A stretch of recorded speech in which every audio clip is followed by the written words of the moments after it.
यानंतर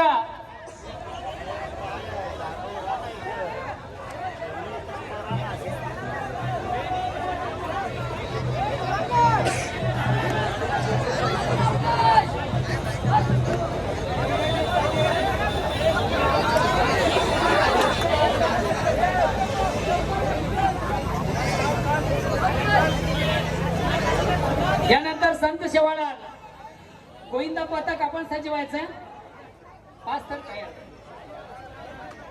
संत शेवालाल गोविंदा पथक तुम्ही देखील सजवा. जयमान गोविंदा पथक वडघर आपला कला कौशल्य या ठिकाणी सादर करताना पहिला दुसरा तिसरा मनोरा त्यांच्याकडनं रचला गेला. शेवटची सलामी देताना हा सवंगरी आणि सहजगत्या 6 मनोरे या गोविंदा पथकाने लावलेले आहेत.